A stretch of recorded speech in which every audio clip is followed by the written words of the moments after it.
It's Thursday, 10/7. Market is 43.97, up 43 points, up about 1%.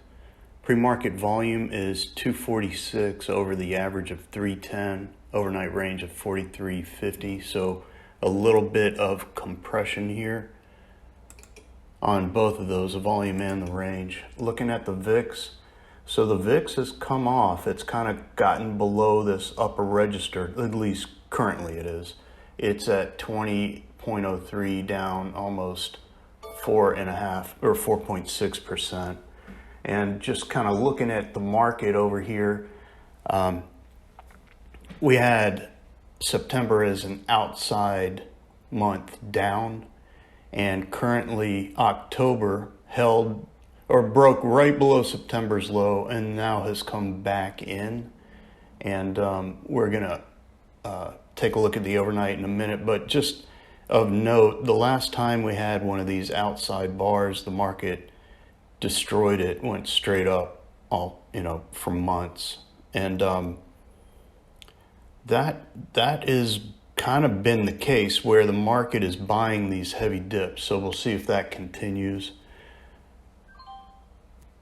Looking at the broader market context, this has been the last several days of balance, and the market has been, with an elevated volatility, it's really been just incredible chop and range bound in this last few days. But what happened yesterday, and we'll look at it in a minute, is after we tested September's low, got below it, almost kind of looked like it was going to test the low end of the balance of the last few days. It did one of these kind of look below and then rip, where it chopped around, and then at around 1:30, some very large size came into the market buying 100 lot ES contracts per clip, and accelerated the market, caused anyone shorting here to get squeezed, and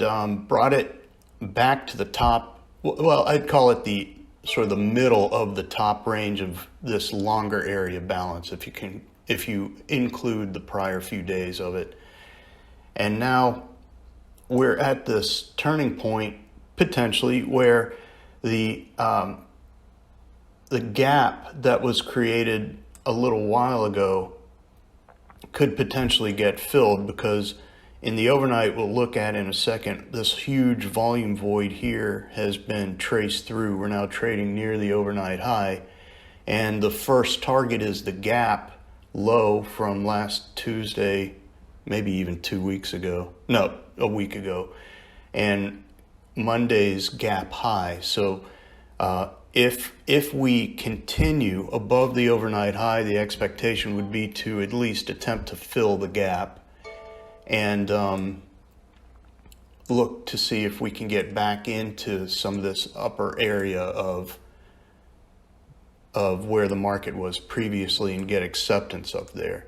And if we don't get acceptance in this area, then as far as balance rules are concerned, you could potentially come back in.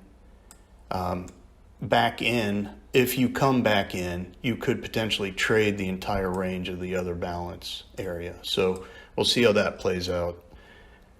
Looking briefly at the overnight, and as for what happened yesterday, this was where the chop is, and this is where the market started really moving up, and it closed on the high of the day, which is that's a pretty bullish sign. We haven't had that in a while. So now we're trading at the overnight high area, and the VWAP is below and the overnight low is below.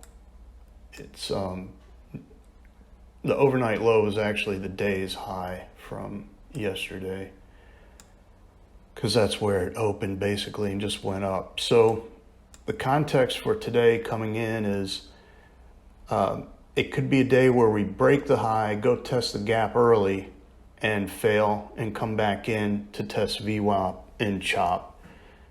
It could also be an open drive day where we get into the overnight high, take it out early, go test the gap and just kind of keep moving.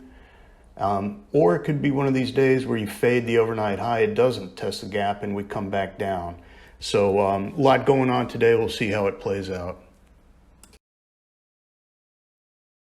So my first trade today was an open ATR break. You can see where the price immediately broke through the open, shot basically straight up, and these have been working consistently in the elevated VIX. And over here you can see the entry and the target hit and then the profit there. So first trade was a winner.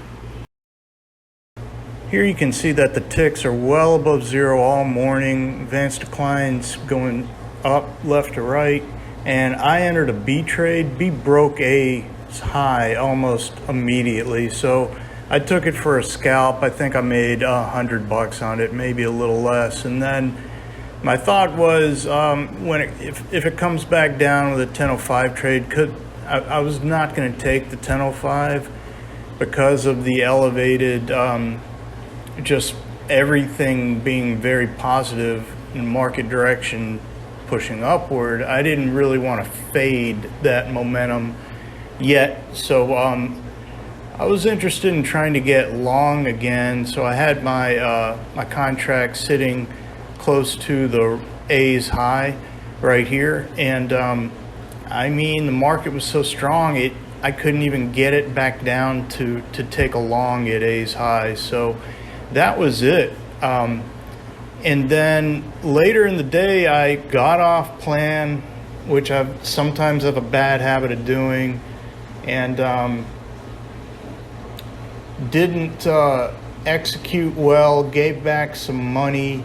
And then at the end of the day, I finished up around $400, and I'll do a screenshot of that right now so you can see it. And you know, when I go looking for trades and I get off my plan basically identifies the trades that I know work. I've got them monitored and analyzed and all these things. When I don't follow that, I tend to screw up pretty badly. So I gave back several $100, maybe even like $400 today to end the day around $400. But that's the deal. You follow your plan, you make money. You get off your plan, you start taking you know, these trades you don't really know and don't really understand how they're going to work. Innovator trades, they tend to not work in my experience, or they don't work the way you want them to, and you hold on and then you get